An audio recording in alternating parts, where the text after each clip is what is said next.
Hello, everyone. It's Monday. It's time for another edition of Ask Mike. Hayden Herrera in trade air seat this week. This is kind of like whenever David Letterman would have somebody guest host the Late Show, or a substitute teacher comes Trey's by. off in Europe, right? Trey's off in Europe. Ailey's off in Europe. Everybody's going on a European vacation. I guess it's an international thing. You have the soccer, and then people start going to Europe. Yeah, I when guess they should be here. I guess so. I know he's going to Italy. I don't know where else he's going, but he is probably somewhere over the Atlantic right now, about to enjoy his vacation. So I guess I'll be here next Monday too. So you'll see Trey in 2 weeks on Ask Mike. But so at least for this week and next week, you've got me. Okay. Mike, how was your 4th of July weekend? You taking some fireworks? Any festivities? Yeah, I went over to my youngest son's house, and the kids popped firecrackers, and then they were out in the street, and everybody was gathered around. And one of them, I've seen a video like this, and it was the same thing. They started going sideways. And everybody started running. That's the worst. Yeah, I was trying. We here in Fayetteville, I saw a couple of fireworks shows as I was driving. So, but not bad. We had a little pop-up shower too, which was kind of weird. But we got some questions here this week. Okay. All right, our first question is from Hi Ho Silverfield, who asks, did you see Braylen Russell on TV last week? I didn't recognize him. Thank you, David Johnson. Somebody finally convinced that young man that he could be an offensive weapon if he would just drop 20 pounds. Our colleague in Little Rock, Courtney Mims, got the chance to talk with Braylen. He's doing some camps down there, and that was something I recognize as someone that is also trying to shed a few pounds this summer. I need to get Braylen's workout and his diet, because whatever he's doing, it's working. So what'd you make of that? Well, I mean, I'm always so cautious. We're going to have to see how it works. I mean, I can project and think that I can see what's going on, but until he absolutely does it, you don't know for sure it's going to make him a better back. But here's the thing. There's a couple of things I've always liked about him. Number one, he doesn't fumble. That's pretty good. And number two, he's a good pass blocker, and that's pretty good because they haven't had either one of those lately. So if you can project him, if this added speed kind of turns him into a Mike Washington type that can kind of snake through these holes and then boom, he's gone 30 yards, then you got a guy that can do that, but he can also pass block, which Washington couldn't, and a guy that doesn't fumble, which Washington Jr. did. And so I think they have a couple of speed backs on there, one a little bit bigger, and if he's fast and can run with power, that's even better because he can knock people over. Here's the significance of this to me. If you go back, you can go to ArkansasRazorbacks.com on the internet. That's the UA sports website. And then you can select a sport. Yeah. So you select football. And then you can go over there to roster. Mm-hmm. Okay, you can go back and look at the roster from 2 years ago. You know what he's listed at? About 230. Okay. And then last year, about 230. Mm-hmm. Okay, I looked at a story that was written when he was still in high school, when he was still being recruited. They had him at 248. I think he's always been at 248. Okay. That's what he sort of indicated. Yeah. He said, I'm almost 250. And he's now down to 228 is I think what he said. So it sort of indicates to me that all along they've been telling him, hey, you'd be a whole lot better if you would lose some weight. And he went, yeah, and then he didn't. It's impressive to me that you finally got a staff, whoever did it, whether it was his running backs coach, whether it was Silverfield. He didn't say specifically somebody convinced him to do this, but I'm sure that they kind of collectively did that, and he's listening to them. Right. That's pretty important. Now, he also, in that same interview, he's a pass catcher. He's pretty good running routes and catching passes out in the flats. He talked about one of the cornerbacks they had will knock your socks off, and he was sort of, talking about other guys on the team. Mm-hmm. All of this stuff is encouraging to me because there's been some issues with him. At 2 different times they thought he'd left the team. Now he seems to be fully in, fully committed, and happy. Right. So when you start talking about this coaching staff and you don't know much about them or whatever, there are some things you can know if you pay attention. And this is one of them. And that was impressive to me, that they, after 2 straight years of trying to convince him that he needed to lose weight, somebody finally convinced him that he should, and he did. How simple is that? And yet apparently it was very complicated until now. Yeah, I mean, on paper it seems Seems pretty simple. It's like to me, we'll just change his weight on the website and maybe he'll become that weight. I don't think it works that way. No, I wish it was that easy. Yeah, that running back room, I'm fascinated to see how it plays out with you got Braylen Russell, Sutton Smith, the Memphis transfer, a couple of young guys, T.J. Hodges, the Michigan transfer, Jasper. I mean, we saw glimpses of them in the spring. It'd be interesting to see how fall camp rolls. Yeah, and David Johnson, the running backs coach, who was at Florida State, he has a reputation of his teams generally have at least over 200 yards rushing for the season average per game, which is impressive. But the way he's been doing is with multiple backs, not one back that'll get 1,600 yards in a season, but 3 or 4 backs that you add it all up and they're well over 2,000 yards. And so you divide it up and you're over 200 yards a game. One team he had there was over like 240 a game. I think the running game's going to work. And again, if these backs can pass block, I think it's even better because you will protect your quarterback, and that's part of what problem with Taylor Green is he didn't trust these guys to pass block. So when he got under pressure, instead of moving up in the pocket and trusting they could pass block, he just turn around and take off running. Right. A lot of times he gets sacked or throw picks or whatever. So, I mean, you got to see it happen in person, but I find all of this encouraging. Yeah, we'll see him in pads in just a few weeks with fall camp right around the corner. All right, next question coming from That'll Do Pig, who asks, in the media, Arkansas is consistently getting picked last in the SEC. Do you remember a time when we were being picked last consistently in the media and we succeeded, like 6 wins and 6 losses at the least that same season in football? Yeah, and not too long ago. What was it, 2024 when they went 4-8? Yep. And remember they collapsed. They beat Florida and everybody thought, okay, they turned it around. Then it just went totally, and they fired Enos too, and it was supposed to be a lot better, and then it got worse. Yeah. So everybody then was predicting the next season, well, I mean, you lost your quarterback anyway, and geez, I don't see any reason why you're going to be better. You're going to be worse. We'll pick you last. That was what the prediction was, and they actually won 6 games, went to a bowl game, and beat a good Texas Tech team, I think, in the Liberty Bowl. So it can happen. Right. And my point is, just because the media picks you somewhere doesn't mean they've chained you up and said, you have to be this. Right. It's in your mind.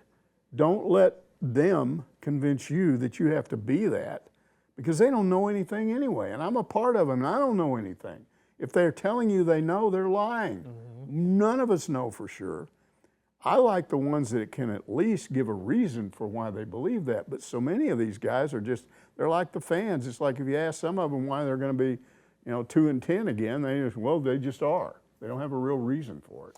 Yeah, I mean, we've got SEC Media Days in a few weeks, and you'll see that media poll come out, and it'll be Mississippi State, Kentucky, and Arkansas, probably in some varying order. And sometimes these coaches, in not just football. I remember covering Pac-12 basketball. Oregon State was picked 12th one year, and they went on to the Elite Eight that year, and they made T-shirts making fun of everybody that picked. They should. So some coaches, when they see that and they're able to galvanize that team, they can really use it as a rally. I would use it for motivation, absolutely, because I'd make fun of the media. I'd say, look at these meatballs. They don't even play. Right. Half of them never even played football. What do they know? Yeah, it's been a while. I think Kiwanis football was the last time I suited up the pads. So that was probably 25-something years ago. Well, that makes you an expert. You played. You put on a helmet. At Gerald Williams Bulldog Stadium in Springdale. Good times. I remember those. All right, next question. WV Hog fan wants to know, am I living in La La Land thinking the Hogs will win 7 games this football season? You might be. You're only living in La La Land if you think they can win 7 games or more, but you don't have a real reason for it. That's La La Land. It's some logic, yeah. And I would apply the same thing to people that say they're going to go 2-10. Do you have a reason for that? Then explain it to me. Right. I'm a big believer in this. You can have whatever opinion you want to have, but be able to defend it and do a little research and come up with reasons why you think. I could sit here right now. I'm not going to take the time to do it, but I could come up with 7 or 8 reasons why I believe they might win 7 games. I don't know for sure, but they're encouraging things like what we were just talking about a minute ago. There are some things that are happening that would lead you to believe this is not the same team as a year ago. So if you can list these things and talk about them, how about listing the fact that he had, last year they had, how many coaches they have on his staff last year? 14 or was it 17? 17. Yeah, that sounds right. And now they got 24. Right. So they got 7 more coaches that they had last year. Okay, did Silverfield just say, I'm going to get some more coaches and we'll be better? You got to understand the logic here. He got more coaches because he brought in more players. And he brought in more players to have depth, but when you've got more players, and plus, except for the kids that came in here from Memphis, and there are a lot of them, but everybody else, the ones that are holdovers and the other transfer portal people, they're learning something completely new. All right, if you've got a position like D-line or O-line or linebackers or secondary, we've got a lot of guys, having extra coaches allows you to give more individual attention to each guy. Somebody doesn't get left out, where you're only talking to the starters and some of these backup people, you don't have time to do one-on-one instruction. So it's smart why he brought in this extra staff. He didn't just do it to say, I got a bigger staff. I've got 2 O-line coaches now. I got 2 defensive line coaches. I got 3 linebacker coaches. These guys will get more individual instruction. So I think these are reasons why you could look and say, okay, these are reasons why I think they're going to be better. It doesn't mean they will, but it's a lot better than going, why do you think they'll be better? I don't just think they will. Okay, why do you think they're going to win 2 games? Well, because they're terrible. That's all you say. Yeah, I mean, so you look at some of those games. Those people will be like, look how close we were to, like flip of a. Some of those were really close games last year that could have, been in the Hogs' favor. But yeah, I'm interested to see. We spoke with especially you mentioned the 2 offensive line coaches, 2 defense. We got to talk to these guys during the spring, and the general sense I got that whenever Silverfield was, putting this staff together, he wanted guys that would mesh well, and through talking with these assistant coaches, it seems like they really do mesh well. Some of them had some, previous, they knew each other from other places or from their college days. That's how it was, I believe, with the defensive line coaches. So yeah, some people might say, too many cooks in the kitchen, but I think for this year, for all those reasons you said, I think this number of coaches is going to be the right amount. Yeah. All right, we're going to take a quick break. You're watching Ask Mike. We'll be right back. Back here on Ask Mike on a Monday. First Ask Mike of the month of July. We're getting closer and closer to football season, folks. But until then, we got your football questions that we're going to answer, just like this one. Eddie Lynn writes in and says, the Razorbacks will start the football season with the most number of portal transfers in the entire SEC. My question is that a bad thing or a good thing? Okay, I think one of the reasons he may have asked that is there was a study that was put out there, and it was based on maybe the last 3 portal classes, because you go back to when portals started to become common. And what they kind of determined was, on average, 30 is about the number of portal transfers where you're successful. Okay, who won in the SEC and who didn't? Okay, these teams tended to have 30 or fewer portal transfers. Right. And Texas and Georgia, not surprisingly, are at the bottom in portal transfers because they already had a lot of good players. So that sounds logical. You'd say, well, the more people you bring in, that means the worse you were, and you're bringing all these new guys in, so you're really starting over. The problem with that is it's not universal. It may apply in some situations. But again, why did, and I believe they've got 47, 48 portal guys, or maybe it's just total new guys, I don't know, but why did they do that? And I think they did it primarily because this team needed depth. There were 2 reasons why they lost games last year. On the offensive side of the ball, we've already talked about it, they had too many turnovers and lost some games they could have won, beat themselves. But on the defensive side, you'd get an injury. Maybe it was to a backup, not to a starter, but when your backup defensive tackle gets hurt, then there's a tendency to leave the starter out there a lot longer, and he becomes more ineffective. Yeah, fatigued, yeah. And so I think what Silverfield knew this, and I think he just said, okay, we're going to try to effectively have more depth. And again, you have to have these extra coaches to coach all these guys. But the idea is now I can afford an injury or 2 here or there without the whole defense going to pot.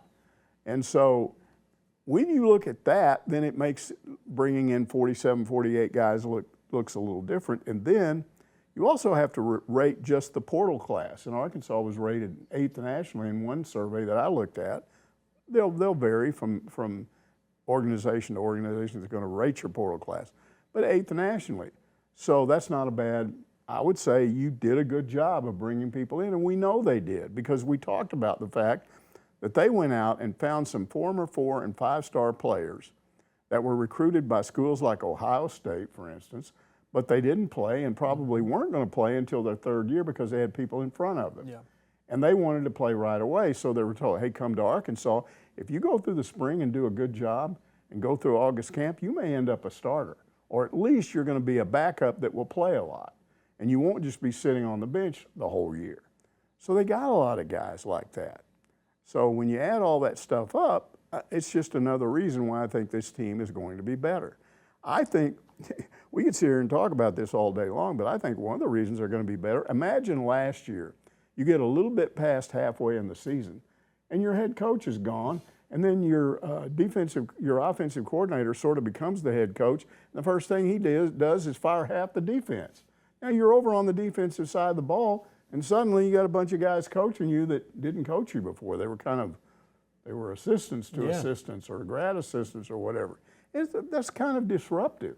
And I don't think there's any secret that it affected the defense when you do that. You may have felt like you needed to do it, but I'm not so sure in retrospect that Petrino did the right thing when he did that. Yeah, not only that, I mean, Petrino brought in a defensive assistant, if I remember correctly. So you've not only got, hey, we're getting rid of, you're going to meet some guy that you've just known, and he's going to coach you for the rest of the season. I think it's very difficult to get a team a little bit more than halfway into the season and start making major changes in your staff and changes in philosophy.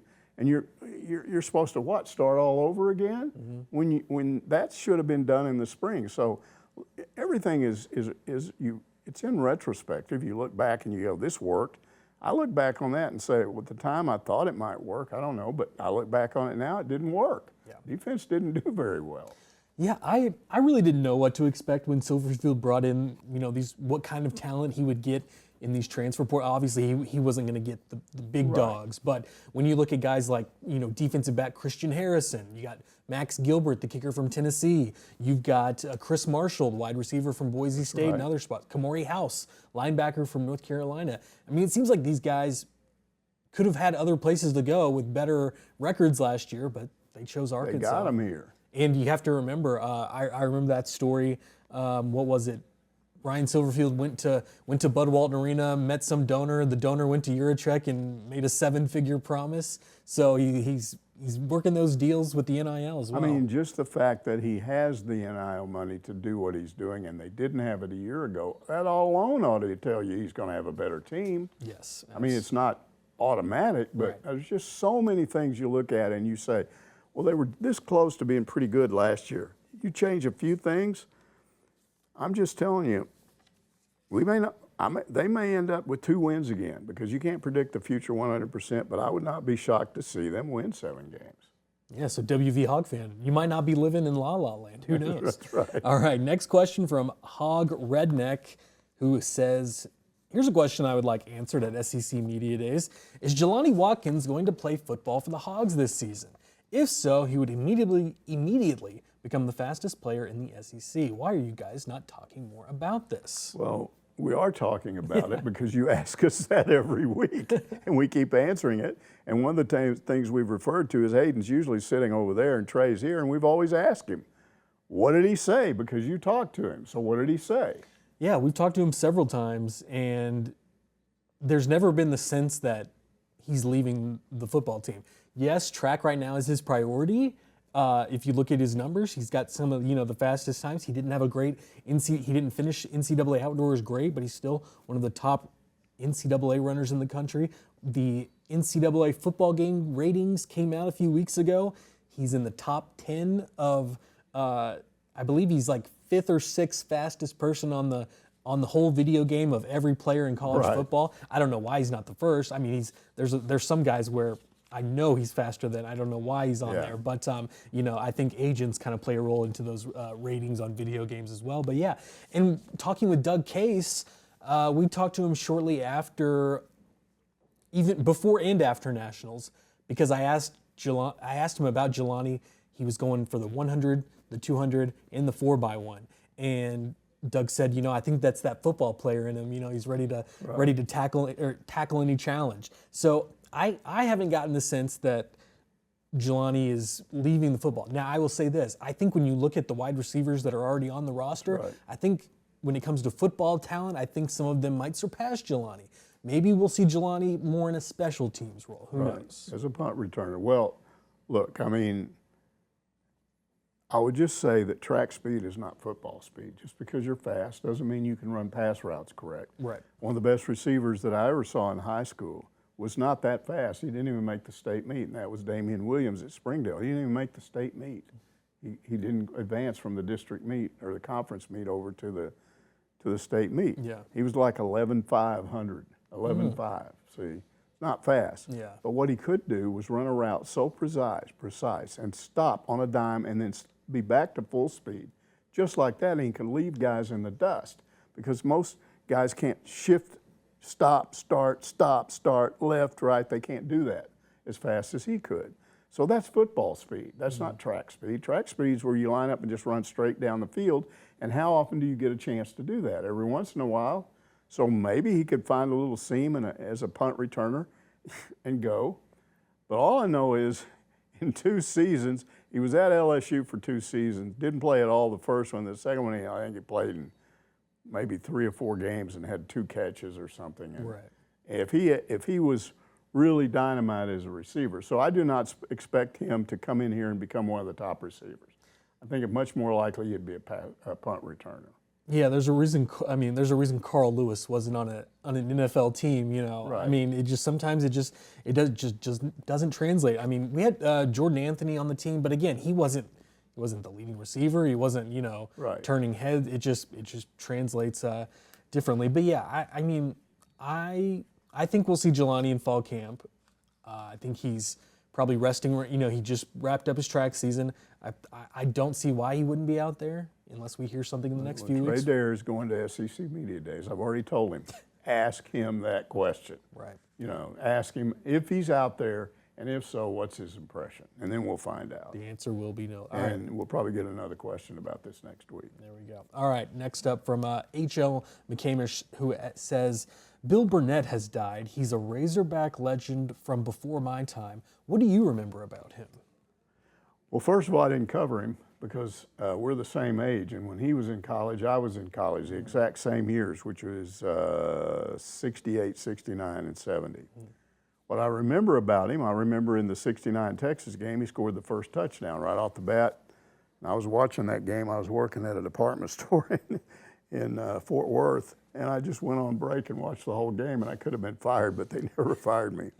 But anyway, right off the bat, first Texas gets the kickoff. They go and fumble on the first play from scrimmage.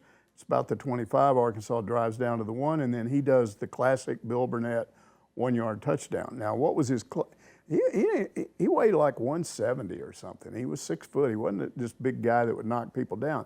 But he holds the record for most touchdowns in a career and most touchdowns on the ground in a career. And why was he able to do that? Because he would dive over the line of scrimmage. He didn't knock people out of the way. He went over the top. Well, what happens when you go over the top? You get helmet-to-helmet contact. Some linebacker comes up and bam. He was a pretty tough guy, but he had a lot of concussions. And it was made worse by the fact that the helmets in the 60s, going back to the 50s really, and I think maybe late 40s or all through the 50s and 60s, they had these dumb helmets that were hard shell helmets, but on the inside they didn't want to make helmets that were different sizes. Like you can wear a baseball cap, and if you're 6 7/8 or 7 1/8 or 7 2, you find the cap that fits you. Yeah. But now we have these caps that have these little things, and you clip them and it makes them tighter. Yeah. Well, that's what they were doing in the 60s with helmets. And they put a web inside of the helmet, and you could pull the little straps on the web tighter or loosen them up, and then you got it to where it would fit you, and then you put it on your head. And that seemed to be good, but it wasn't good. Not if you're a running back or a receiver or anybody that contacts another player. because the minute you had helmet-to-helmet contact, that web would just swing over wherever the contact was, and bam, the side of your head would hit the inside of the hard shell helmet, and then your brain would float around and whap up against the side of your skull, and this is how you get a concussion. And he ended up with, what's this thing called? CTE. It's an initial name for something I can't pronounce. But it's in people that have a history of repeated head impacts. And it's amazing the number of college football players, especially Arkansas players from the 60s, that have died from that. A lot of people think it's Alzheimer's, but it's not. You have memory loss, and it comes on pretty quickly. And no one knows why it suddenly gets triggered at a certain time. You just have it. It sits there and waits for you, and then all of a sudden it went, you had too many concussions, and you can't remember anything. And you'll last about a year, and then you're gone. It's terrible. And the only good thing is they finally figured this out and started changing helmets. Right. For instance, if you look at a modern helmet, if you look down around the ear hole, they've got a slot, an open slot that you can see through to the inside if you look. And that's to allow that helmet to flex. If you get helmet-to-helmet contact, it won't just sit there and be rigid, it flexes. And then on the inside, you've got better padding. So the whole way they've changed that has cut down on these concussions. Now, they still can do better, I'm telling you. If you've seen these things they put over their helmets in practice. Guardian caps. Everybody talks about how stupid that looks. I would suggest that you get rid of the hard shell helmet completely, and that's your helmet. And you just put it on, strap it down, and then when you have helmet-to-helmet, I promise you almost never have a concussion because there's too much padding on your helmet and the helmet that you run into, and you'll slide off to one side anyway. It's not very rarely do you get direct dead stop contact, but I think it would really help, and someday they'll do it. I don't think they're prepared to do it now because fans love these helmets. Remember the Razorback helmets under Bielema when they were I think they were in the Liberty Bowl, and they came out with those really slick red helmets that looked like highly polished, looked like titanium or something. Everybody just loved it. Some people like the white helmets, some people like the red helmets, but helmets are important to fans. So if you can take these padded things and stick them on there, then well, that's ugly. I don't know what to tell you. You could still put the logo on there. Yes, the NFL, there's wide receiver on the Packers. He wears it during the game. There's several that do it. So, it's smart. Yeah, I wish they would have had it during Bill Burnett's days. So all-time touchdown leader with 47. If you're watching this on Monday, we've got a little tribute to Bill Burnett in tonight's Pig Trail Nation report. All right, we're going to take a quick break. More Ask Mike after this. We're back on Ask Mike on this Monday. We've got more questions for you. Cajun Hog, he's next up. How much longer is Caleb Arrigo going to drag out his decision? If he decides to sign with Arkansas and reclassify, it seems like Cal would want him on campus to prepare for the Bahamas tournament at the end of this month. Yeah, we're going to have to defer to Kevin on this because he's always had really good sources on that. And I don't know if he's had a podcast out today or not. I haven't looked if he did, but I think it was usually in the evenings. Yesterday I looked at one, and he basically said that the intelligence that the intel he gets from other people is that he is coming to Arkansas. That's not 100%, but right now that's the plan, and he will reclassify. So what's the holdup? Well, it's the same thing with Davion Thompson, who's already said he's coming to Arkansas, but I don't think he said he's going to reclassify yet or not. Not yet. But supposedly they both are. But they're in this Nike, I don't know Peach Jam. They're in this tournament, and it goes until the 19th. Okay, if they go through that to the end, and then they show up here on the 21st or whatever, they've still got a few days before they go to the Bahamas, which is right at the end of the month. So I think they would still be able to work out with this team for a few days, and then you go down and they can look at them in the Bahamas. They probably wouldn't play them a lot, but it would be a good introduction to this thing. So I wouldn't assume that they're not going to. Keep your eye on what happens after the 19th of this month, and then we should know something on both of those guys. Yeah, he, not this past weekend, but the weekend before was when Arrigo made his visit to Fayetteville. I did see on Instagram he finally posted some pictures from that visit, him in the Razorback jersey. So, yeah, Arkansas. Yeah, for the longest time he'd only posted a visit to, where was it? Yeah, it might have been. Was it UConn? Maybe I know they're in the mix. It wasn't UConn. It was somewhere else. It was another school. Yeah. And everyone said, well, that must mean he's going there, and that was apparently one that he wasn't going to. Right. So. All right. So yeah, maybe we'll have. We're recording this on the 6th. Peach Jam ends on the 19th, so still a little bit of time to work out on that one. All right. Next question from Kai Hogg, who wants to know. Why is Acuff, Darius Acuff Jr., why is Acuff getting attacked for his first game as a pro? He scored 25 points. Sacramento won. I'd say the Kentucky spoiled sports are at it again. Yeah, quite a summer league debut for. Yeah, I don't think I read a lot of those criticisms on X, and I don't think those were Kentucky fans. It looked like to me they were Sacramento fans, kind of a combination of them and the Sacramento media. And what they were criticizing him for was. He put up too many shots, according to them. 29 shots. And his shooting percentage was bad. Right. And he didn't get a lot of assists, especially in the first half. They were saying he was overlooking guys that were open and he wasn't sharing the ball or whatever. Here's the problem with all of those guys. They don't know him. They don't understand him. They're in the same position I think a lot of us were at almost a year ago. Because especially when he first got here, he didn't start off like a house on fire. But what we always saw him do, he would typically have a kind of a lackluster first half, maybe score 5, 6, 7, 8 points, and then he'd end up with 30 by the time the game was over because he would use the first half to figure out the other team, and then he would adjust, and the next thing you know, he's going off. And that's pretty much, if you look at the highlights of this game, that's what he did in this one. After a slow start in which also they were double-teaming him a lot, pushing him around, getting away with fouls and stuff, he was learning to adjust to that. But the thing that's amazing to me about Acuff is his footwork. It's just so good. I mean, he was coming and driving, and then he's back, does the backtrack and does the fall-away jumper, and he's up and got the shot off before you have a chance to react. He did the same thing. He tacked the basket several times and went right by guys that were 6'8", 6'9", 6'10", whoop, and it's up there. So he did all this stuff, and then he also started getting some assists toward the end of the game.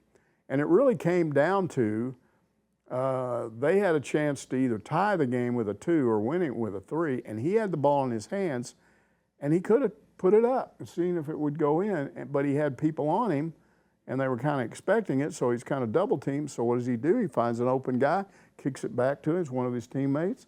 And it was the game-winning assist. And he gets the game-winning assist. So when he was asked about it after it was over, he admitted, yeah, I kind of didn't really realize I was doing that early on. I didn't realize how much I was shooting. But he said, I adjusted, and he said, we did win. We did win. Yeah. That's what you're going to have to figure out if you're a Sacramento fan, if you're in the media. This is the way the guy is. And you can question all you want right now, but I didn't see anything in that game that I didn't understand. I didn't say anything that caused me to go, uh-oh. He may have trouble adjusting. It looked like to me it was Darius Acuff. Yeah. I think part of that is just Sacramento as a franchise that one playoff appearance in the last 20 years. They've had so many first-round draft picks that they hope would be the guy and that have bombed spectacularly. Right. So there's a lot of pressure, maybe, you might call it, unfair pressure on Acuff, but he's expected to kind of lead this team back to, the days when they had Chris Webber and Mike Bibby and they were going to the playoffs. Corliss was on, that's who Corliss was drafted by. Yeah. So, Acuff did not play on Sunday. The Kings, as we record this, they're playing tonight at 9 o'clock. Don't know yet if he's going to play, but this is the final day of the California So do you Classic. think they didn't play him to take a little pressure off after that first game? I don't know. I was talking with Kevin McPherson about it. He said sometimes these GMs just very protective of their guys. Yeah, I would be. And because there's also the Las Vegas Summer League, which starts this weekend, and that's where all 30 teams will be. And so you have to figure he'll play at least sometime in there. So maybe they just wanted to see him. Maybe they just wanted to introduce him to the Sacramento crowd.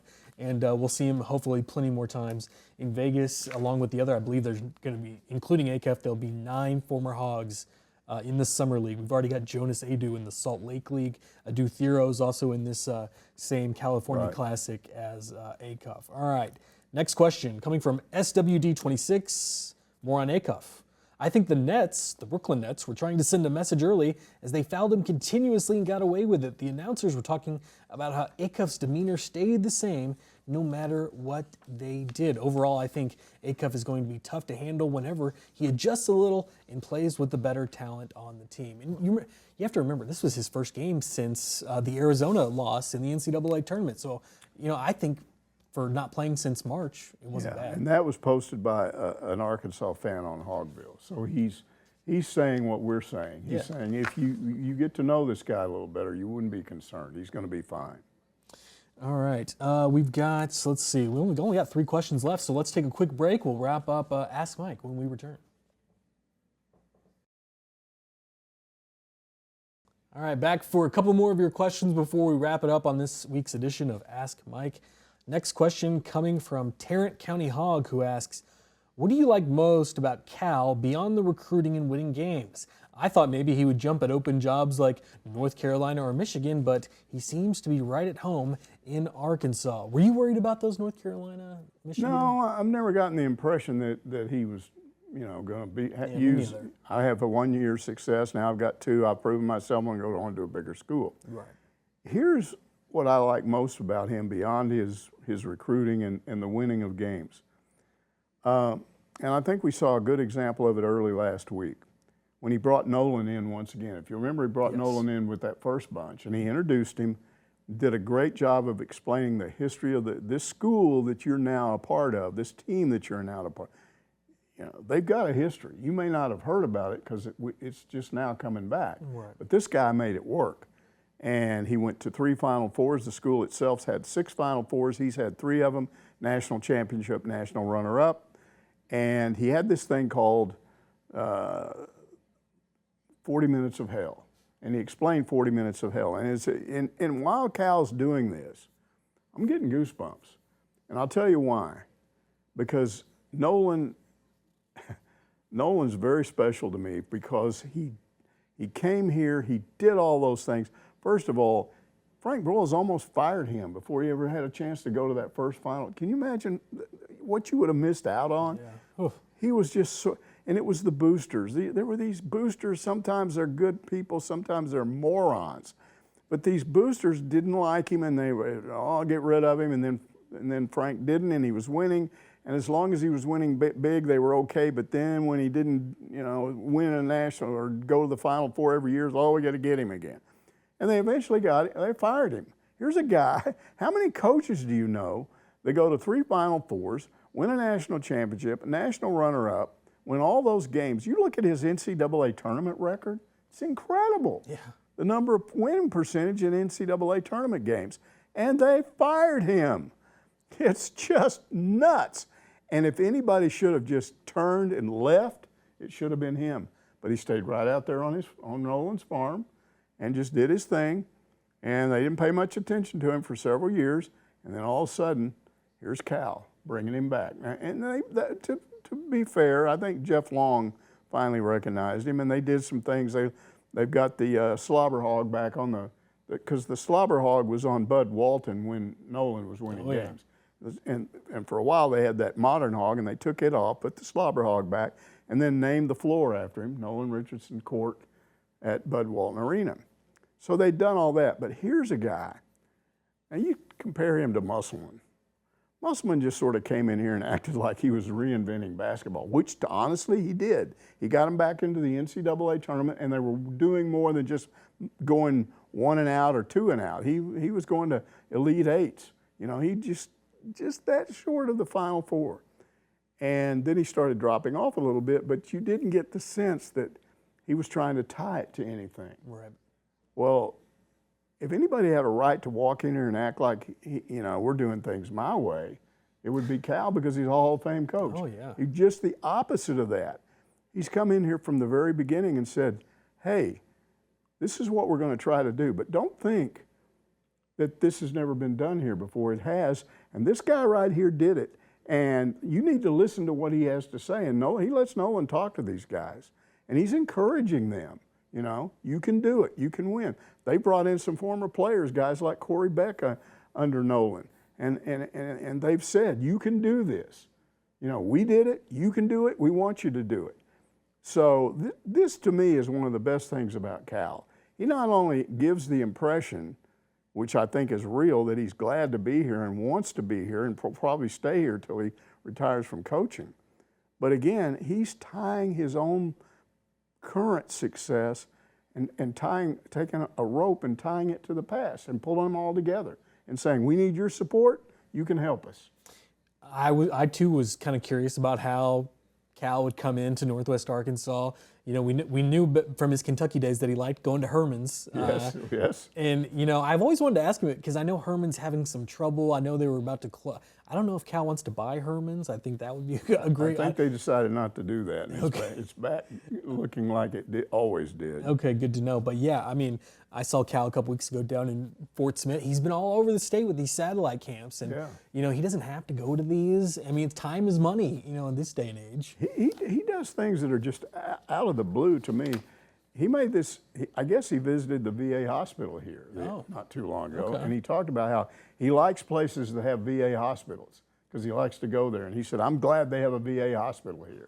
So he just picks out the things that he likes and says, I like this about here, I like that. Yeah, this is a good place to live. And again, he's a Hall of Fame coach. He came in here, he could have just said, I'm reinventing everything. Forget anything that ever happened before me. I'm now going to do this. But he was the opposite of that. Yeah, and it looks like season 3 could be a great one. Oh, he's got everybody excited. Under Cal. All right, next question from Bring Back Vitello, who says, Arkansas keeps dropping in the baseball portal rankings. We were first, then second, third, fourth, now fifth. My excitement level is dropping. Yeah, these can they often fluctuate during the summer. Yeah, they do. And look, much more important than the portal rankings right now, what's it going to be like in a week or 2 weeks or whatever? Because you got the Major League Draft coming up, and then there won't be an immediate reaction to that. But based on some of these guys and where they get drafted, they may stay, they may go. And so all of these teams that are ranked, Georgia up near the top, LSU, I think at the top now. What if you lose 3 or 4 guys? Then you suddenly start dropping. So we're still in phase 1. Phase 2 is the most important phase. And that's where you find out who stays and who you got and who you didn't get. But there's one more important thing to look at. If you really, and remember when I talked earlier about if you have an opinion, at least educate yourself. Okay, follow what's going on in the summer leagues. Cape Cod League, I don't know, the Wooden Bat League, whatever, there's one out in California. They got guys out there in these leagues. And some of these younger players are suddenly looking pretty good out there, you know. Guys that maybe struggled as freshmen, but now they're kind of coming into their own and they're getting a second chance. And so we could see some guys come back that were already on this team and they're different from what you thought they were. And then there's talk that Nolan Sousa may be back. If he is, maybe that's your second baseman. Yeah, he's got a decision to make, And then what about Kihio Aloy? Another one, yeah. I mean, maybe that's your DH coming back.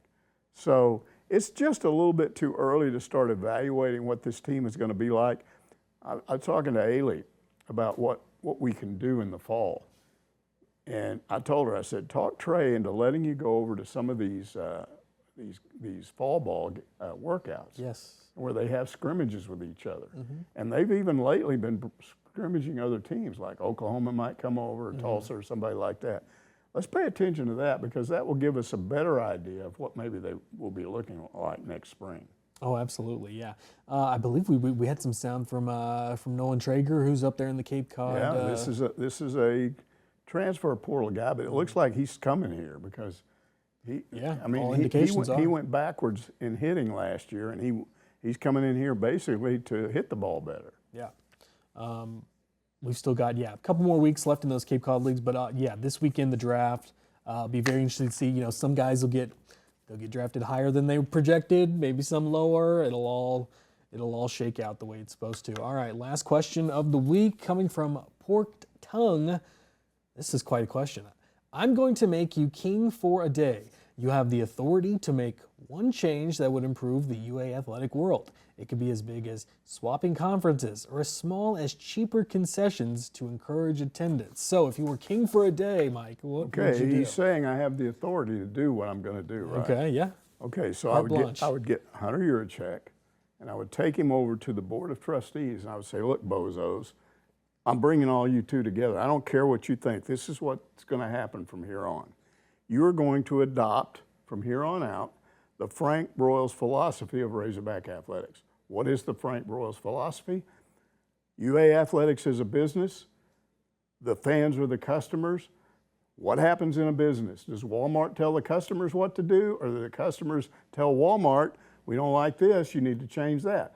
Walmart's successful because they've kept their ear to the ground on what customers want. They don't just, here, customer, you have to take this product, we like it. Yeah. And so that's what Frank's attitude is about the fans. Now, in practicality, what would that mean? That would mean, again, they're going to have to do what I say. So I'm telling Hunter, you're a check. All right, look, here's what you're going to have to do. We understand that most of your rev share money that you have available to you is going to go to football. It needs to go to football. Football's got to get better. But we've got some sports on campus that are pretty much on their own. Women's basketball, soccer. Soccer's been successful, and they have no NIL money, no operating. They just give you scholarships. And we know that baseball had problems last year because they didn't have enough money to give all these guys to pay for this full scholarship that they were supposed to give some of these guys. Softball, even though they made the Women's College World Series, they've had their limitations. Yeah. So here's what I would say. Hunter, you're going to go to each sport, and you're going to have regular meetings with the head coach. We're going to invite boosters and season ticket holders and just fans that are watch on TV. They can all come to the open meeting. We'll have it in a big place where everybody can meet. And you're going to sit in there, and the coach is going to sit in there, and we're going to let you ask us questions. We're going to tell you this sport. I may start off with saying, okay, this is softball, and this is how much money they have available. This is what they really need. Right. This is what Courtney Deifel can get up and explain why she needs what she needs. Then we're going to say, okay, we're here to answer your questions. And then they say, okay, if I give you my money, what about this? What about that? Why did you do this? Why is this happening? And you have to answer those questions. Because again, if you're going to ask for money from people, you have a right, they have a right to ask you, why don't you do this? Why are you not doing that? I want to see you do this. What's the likelihood of you doing it? Like a town hall meeting. That's right. And what you're really doing is you're taking the fans and showing them they're a part of the program. They're not just give us money and then we'll fix it. Right. It's like, now you can't just do every single thing that somebody suggests, but you can come to a consensus. We've just had a meeting. We had 55 questions that were asked. 30 of them were pretty similar. Maybe we ought to address this part of it, things like that. You've just got to make I believe that what's going on right now is a result of the way the fans have been treated since Frank left. I think it started with Jeff Long and got worse under Yurachek. You can't treat fans like that. You can't say to them, okay, gee, I'm sorry, but we're going to raise the contribution level at Bud Walton Arena for seats, and if you can't pay for it, get out, go over to these crummy seats. You can't tell people at Baum Walker to do that and then expect them to be happy. If you're going to do these things, you've got to explain, and they didn't explain, they just did it. It's the communication part of it. I was just talking to a friend. He said his parents, this is going to be their first year, they gave up their season tickets because they were asked to, go to another level, and there's no explanation. They're not even talking to them about it. Bring them into a meeting, explain what the issue is. Right. And at least make them feel like they're part of the process. When you just tell people, hey, I want your money, give it to me, and if you won't give it to me, too bad, go away. That doesn't work. King for a day. It's a good idea. We'll see if we can get that working. All right. This has been Ask Mike for this week. I think we got all the questions in. We survived. Without Trey somehow. All right. I hope he's enjoying his vacation. Yep. Thank you for watching. We'll see you next week.